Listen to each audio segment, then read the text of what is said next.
Good evening, everyone, and welcome to another edition of the Shankly podcast. Joining me this week, we have one regular returning, Taran. You okay, mate? Yeah, all good. How are you, Kieran? Yeah, good, mate. Thank you. And a very warm welcome this week, making his debut to Jay. Welcome, Jay. Right? Yeah, good, mate. Thank you. Thanks for joining us.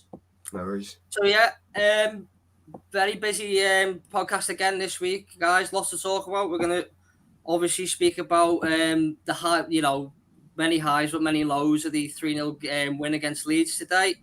And then, of course, a big week for the Reds. We've got two massive home games, AC Milan in the Champions League and then Crystal Palace next week.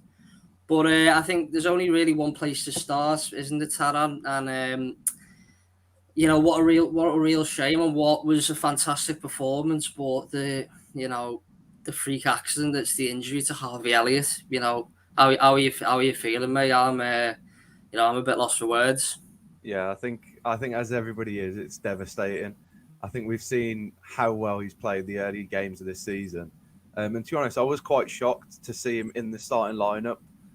So I think that said a lot about how much Klopp really rates him, and I think how much of an impact he's having in the team and around the team, obviously. So to see him play, and he played quite well.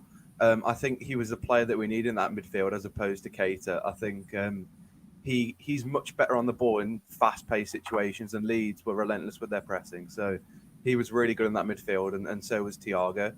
And I think, him obviously getting injured just before Henderson's about to come on, I think it was just devastating, really. And we saw how serious it was, as soon as Salah was waving on the medical team. And I think Klopp was quite harrowed as well straight away. And it is disappointing.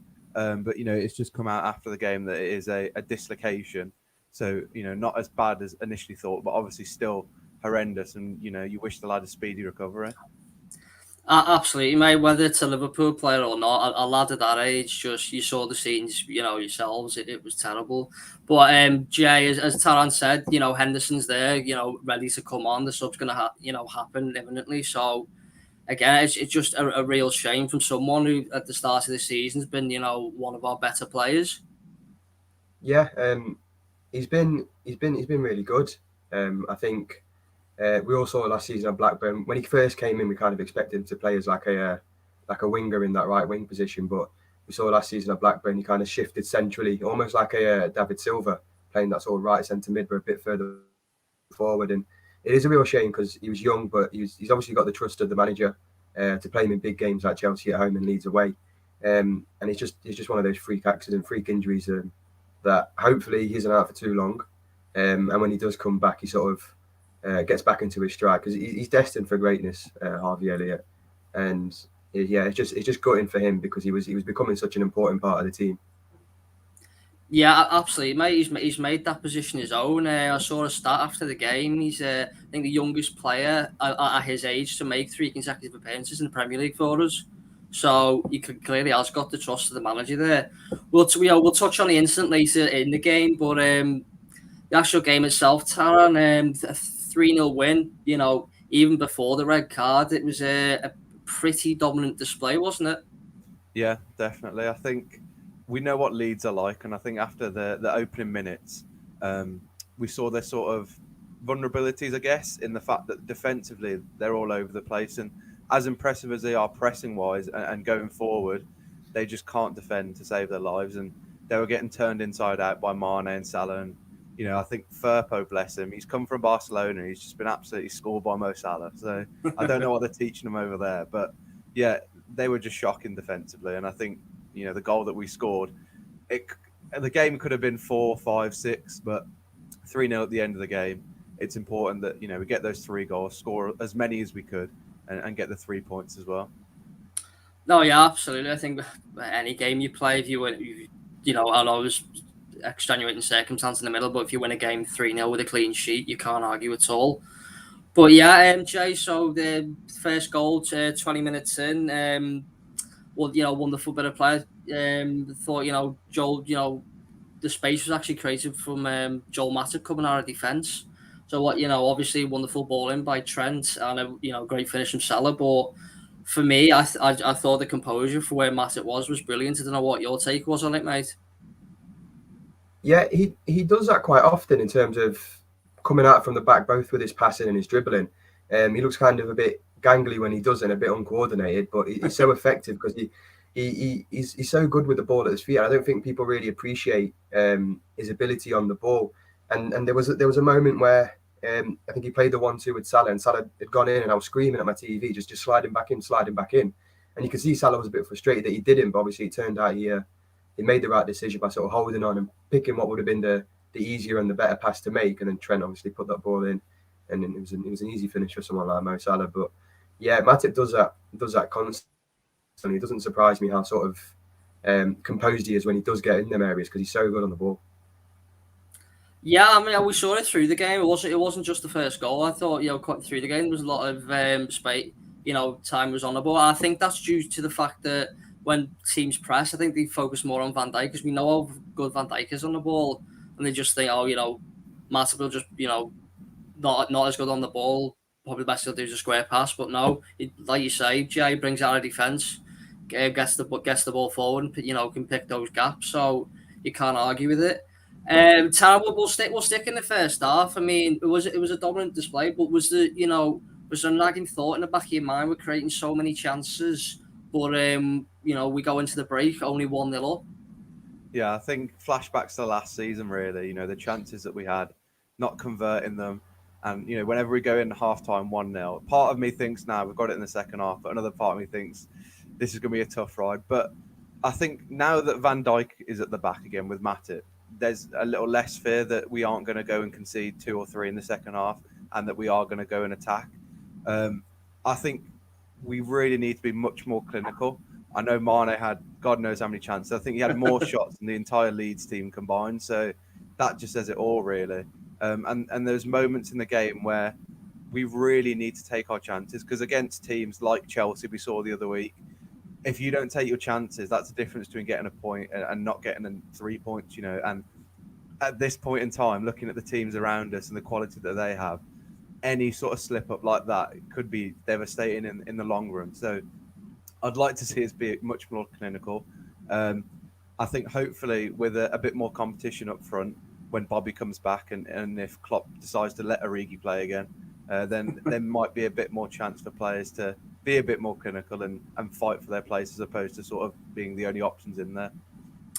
Yeah, I mean, it's not just a new thing, really. I think you could say it for a number of years how how great we are going forward, but we could score so many more. It's not just that. Mo's probably as guilty as anyone. The chances he misses. So there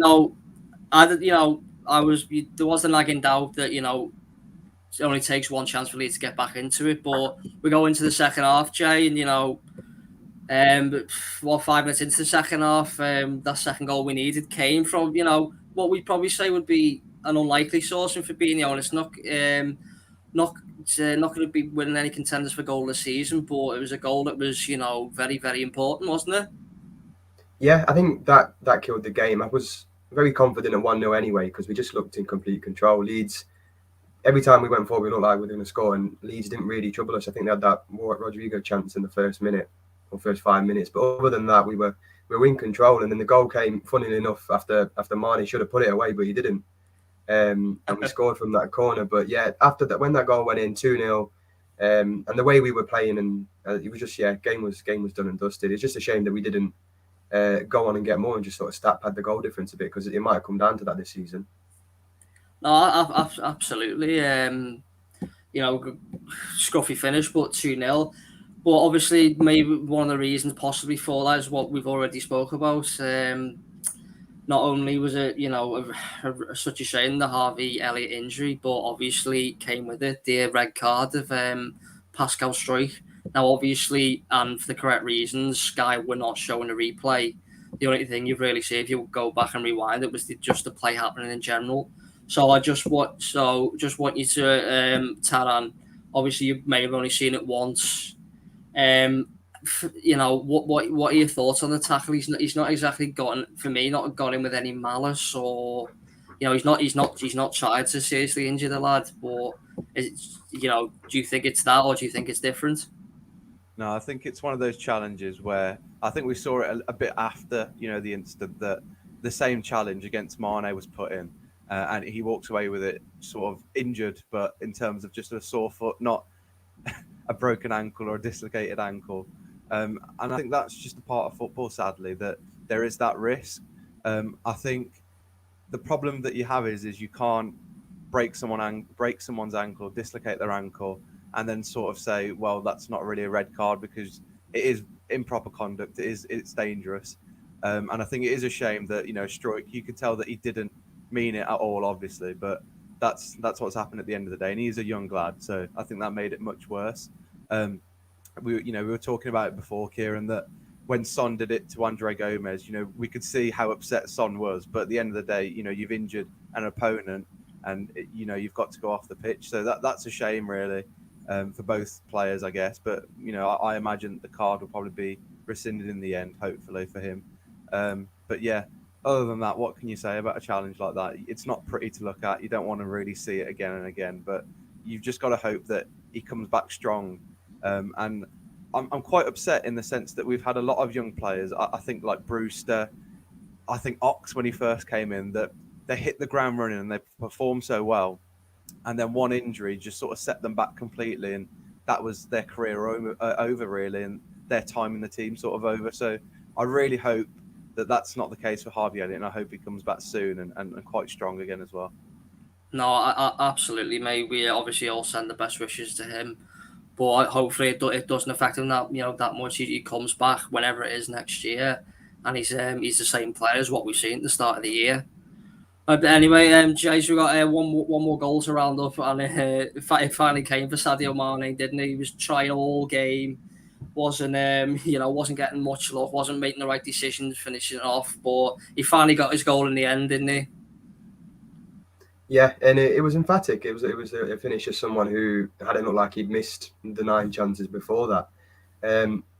But the thing is, he's getting in them positions still. He's still a menace. He didn't give Luke Ayling a minute's rest. He was on him. He was inbound him. He was coming short.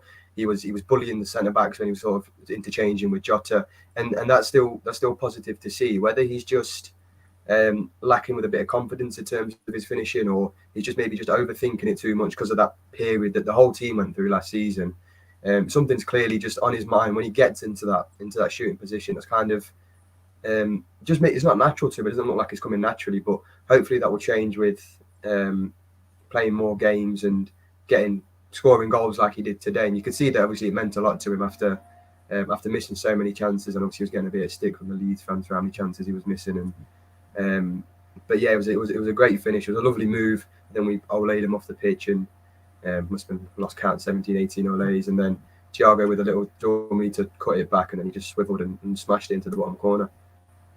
Yeah, I think you make a good point there, Jay. You'd be worried if he wasn't getting to these positions. You'd be worried if, he was fizzing out of games and not being in there. But the fact he had 10 attempts, is only a positive. Obviously, we speak about how clinical he can be. Great, he got his goal, but at least he's getting the attempts. So, it's only a positive for us. Got his goal, I think, he'll obviously, for me, Mane's one. He has his purple patches. He'll go on a run of scoring in 5-6 consecutive games. So hopefully, it's from the start and now that would be fantastic. But we'll wait and see. I just wanted to on the game itself, particularly touch on the midfield anyway. Taram, and in particular Thiago is obviously first start this season. Just want to know what you thought of him today. I mean, Thiago is just something special, really. Every time I see him picked, it just fills me with joy. Every touch that he does, it might be one of his dodgy step overs, but it's just entertaining to watch him. I don't think we've ever had a player like him in the Liverpool midfield that just does it so effortlessly, and I think he adds so much to the Liverpool team. I think he hasn't really got to grips yet with the speed, I think, of English football. There's a few occasions where he'll sort of be a bit lax on it, and if he hasn't got time on the ball, he panics and a stray pass comes for him. But I think that will come with time, and we saw last season the class that he has, and he just adds something different to that midfield. That I think that as much as I love Henderson, I think that Thiago needs to be a starter in that midfield, and that third spot is obviously up for grabs. But he's a special player, and I think he's exactly what we needed today. And it showed, the assists that he got, the positions he was getting in. Obviously, had a goal disallowed, so he was a real menace in that midfield, and for Leeds as a whole as well. Yeah, well, I completely agree, mate. I thought, absolutely class. As you know, we all thought he would be. So if he continues to put performances in like that, we can only take positives out of it. Can only be good for the club. But anyway, final thing on the game, lads. Just basically, do we think our man of the match was? Plenty of contenders, of course. Jay, if you had to give it to someone, who would you go with? I'd probably go Fabinho. He was just everywhere. Every time Leeds tried to play through us, he was blocking it. He was getting his head on it. He was keeping it simple like he does. But yeah, he was everywhere, and he capped off a wonderful performance with a goal as well. Yeah, absolutely, mate. Yeah. Yourself, Taram? Yeah, I think I'll have to go with Thiago. I think Jay's gone for Fabinho. I would have said him, but I think Thiago was just as good in that midfield today. He's just a special player. Yeah, difficult for me. Yeah, I mean, any one of them. Yeah, definitely worthy winner, man of the match there. But we'll stay with the game, lads. But just a little bit of sort of I would say bad news from it. What I took from it anyway was and it's a little bit of a theme so far this season. We talked about obviously the chance from obviously Billy Gilmore, the Norwich player, and the obviously the that same homophobic chant which was heard at Chelsea.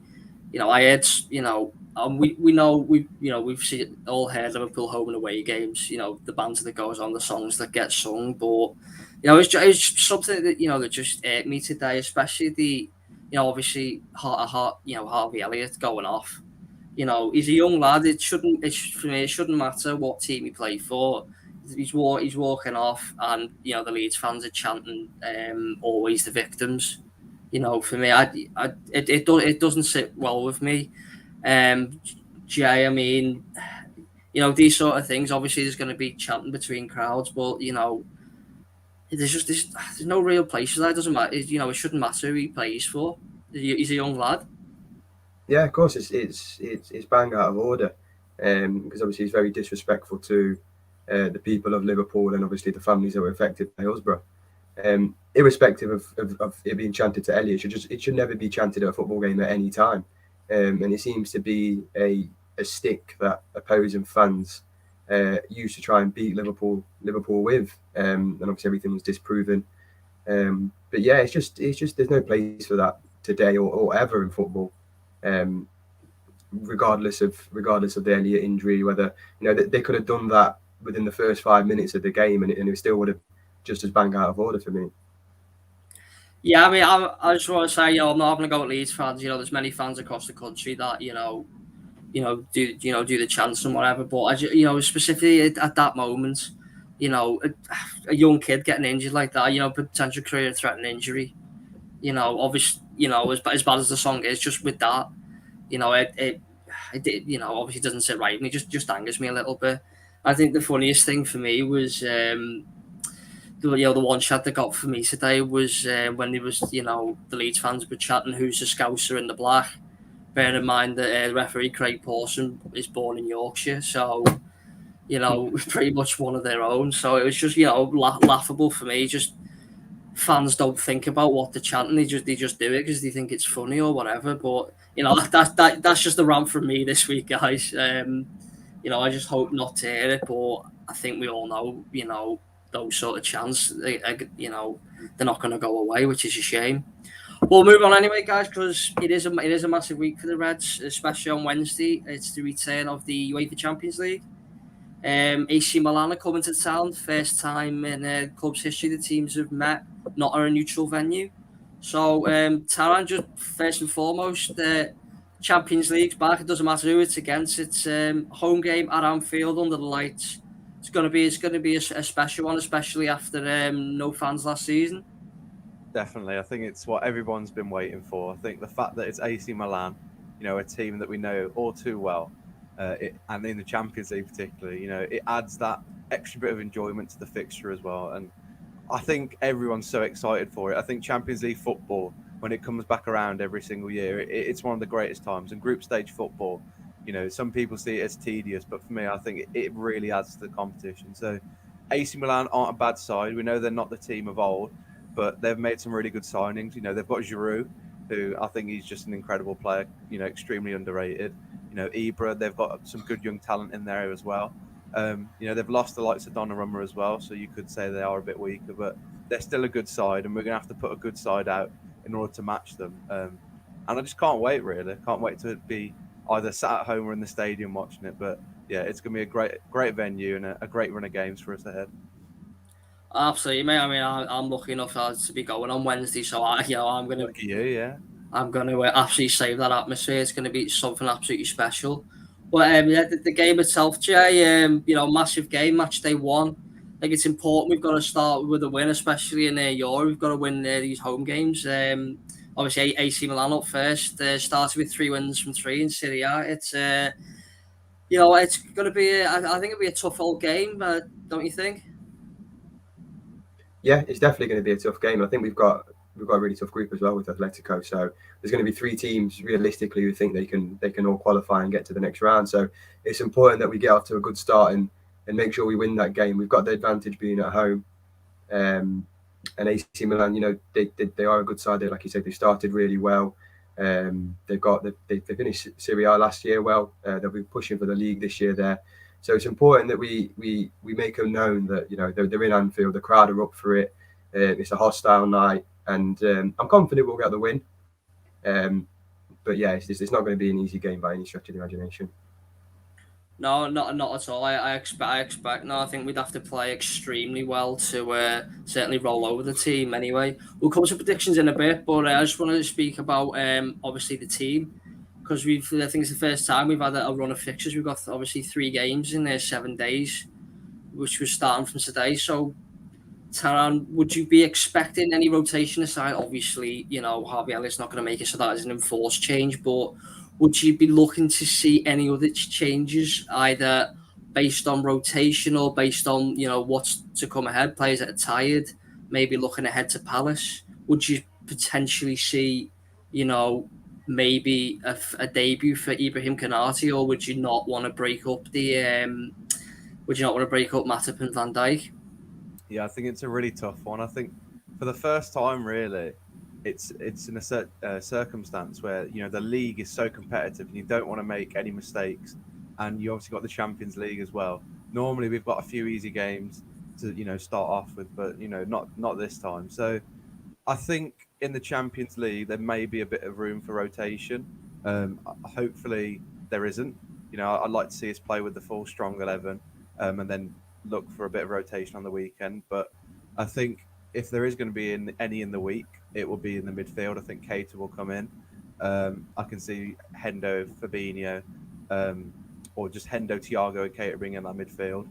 Or it might be the Brexit midfield, ironically, of Hendo, Fabinho, and Milner instead. But I think he's got to keep it the same, really. I can't see if something's working, you can't sort of change it and break it around, I guess. For the Palace game, though, I believe that they can make some changes. I think it'd be good to give maybe Konate a start. I think it's probably a game that he needs to get under his belt to sort of break him in.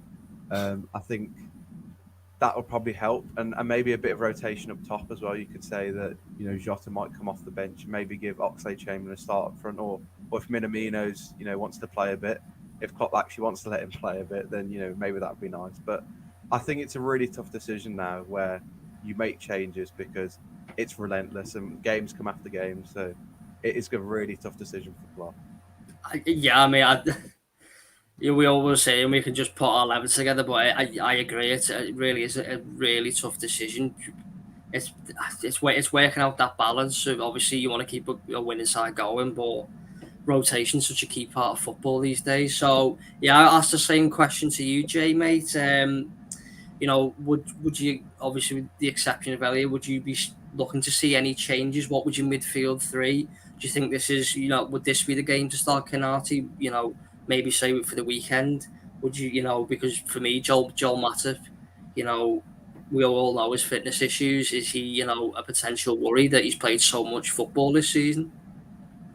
Yeah, I mean, you mentioned that we've got obviously 3 games in 7 days. Looking past that, I think we've got 6 in 16 days, with the Carabao Cup next week as well. So now's the time that we need to start obviously utilising our squad. Whether we make the changes for Milan or Palace, personally, I think he'll keep Fabinho in there and go with Hendo and Naby, in terms of changes for that game. And then looking forward to Palace, I would be bringing in possibly Shimikas at left back, give Robert a bit of a rest because obviously he's only just back from injury himself.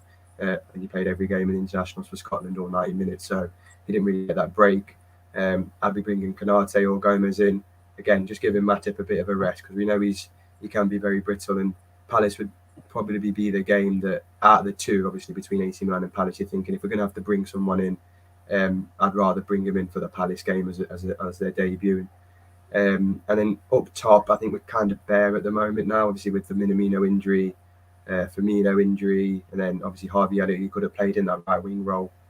But yeah, it doesn't look like he fancies Origi anymore. Obviously, you'd rather no attackers and have no attackers on the bench than have Origi on the bench unless he was injured and we didn't hear about it. But yeah, we need to start not start rotating, but we need to start looking at using the squad a bit coming into this run of fixtures because that's what it's there for. We've got quality in those areas, especially midfield and defence, where we can bring in players, and we've seen that Klopp does that with the midfield anyway. But yeah, I'd definitely be looking at making changes in both games personally.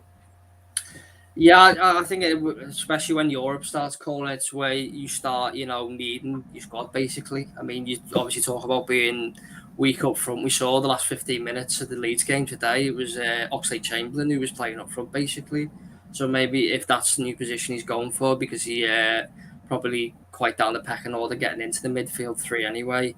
So maybe he sees it like that. For me,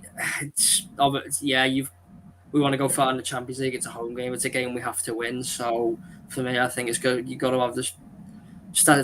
Your first choice back five, your first choice front three. I think Henderson being on the bench today, for me, I think he comes in to this one. I think we'd all love to see Henderson, Fabinho, and Thiago. I think Reds are all everywhere. That's the midfield three we'd all love to see. Whether it comes on or not, we saw Keita come on against Leeds today. Obviously James Milner's back on the bench, so there are we have lost Elliott. There are options there, but we'll have to wait and see to which midfield three he goes for. But if I can just get a quick score prediction, lads, for the Milan game. Start with you, Jay. I'm going to go 2-0. 2-0. That sounds good to me.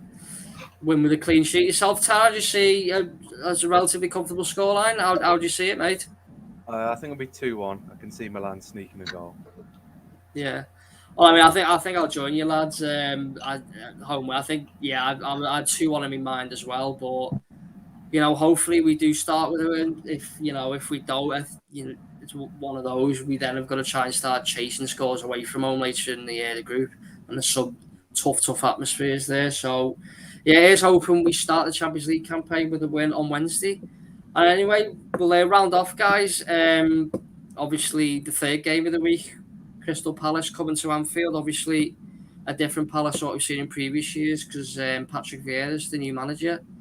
Come to you, Jay. A team that we've known, we know the quality they possess on the counter attack. We've seen obviously Wilfried Zaha, and such. They picked up a notable 3-0 win over Tottenham at the weekend. So how do you see this one going? Do we see it as relatively straightforward, a team that we should be beating, or is this a potential dangerous team that we've got to guard against?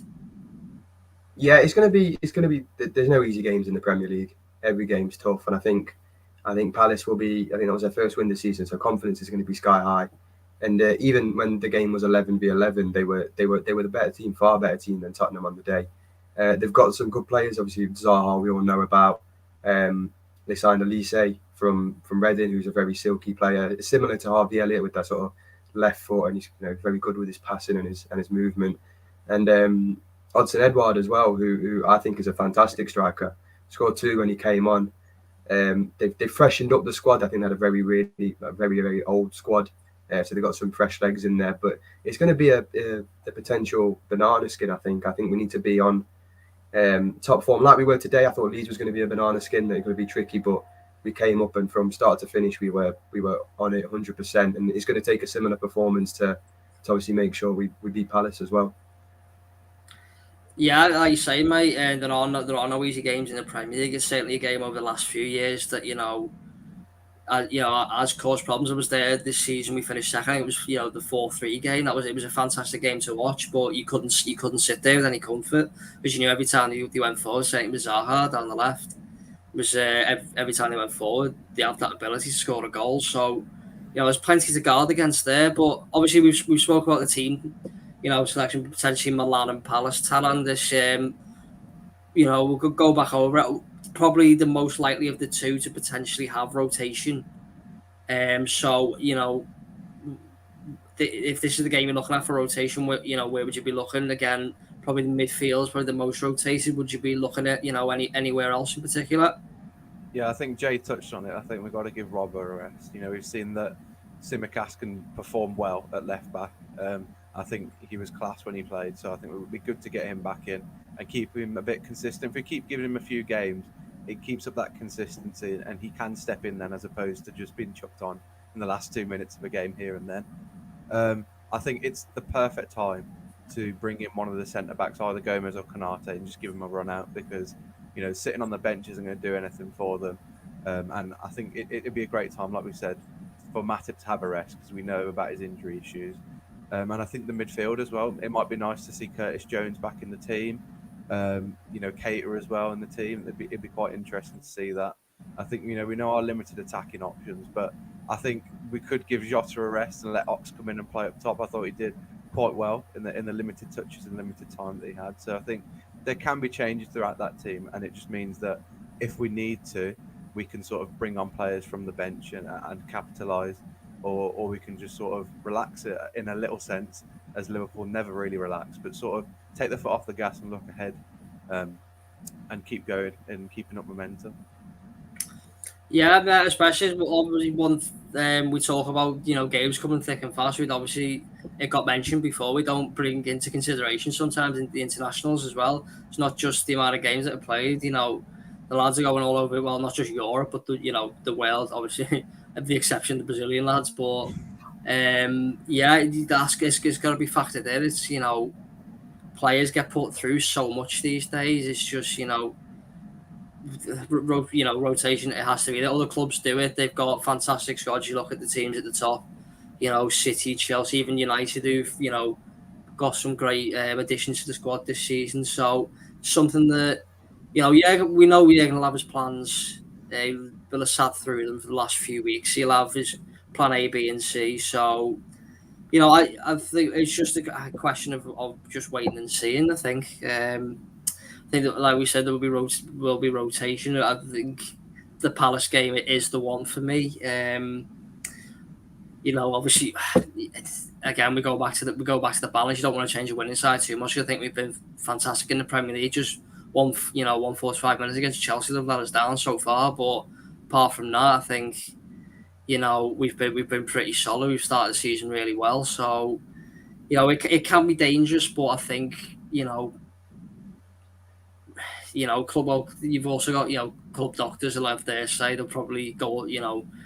We don't see that looking from the outside in. They'll have their says on who's fit, who's not, who needs a rest, who's a risk. So for me, hopefully it doesn't change too much. Rotation being, I think the League Cup game, as was brought up by Jay, against Norwich next week, perfect opportunity there, which it'll just be squad and fringe players. But yeah, hopefully it's whatever decisions are made are the right ones, and I've got full confidence in Jurgen to make those decisions.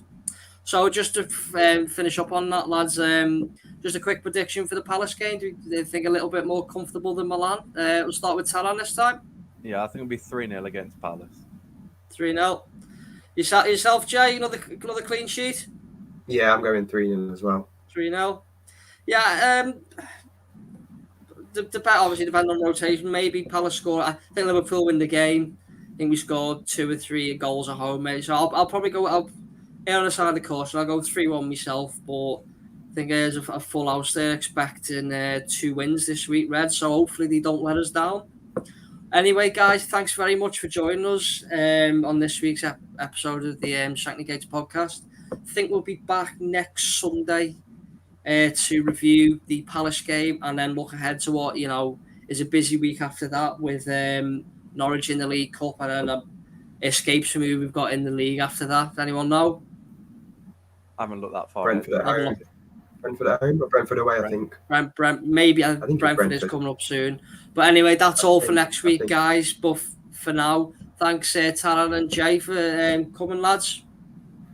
Cheers, Kieran. No worries. Thanks for having us. No problem, guys. Thank you. And we'll see everyone next week. Thank you. See ya.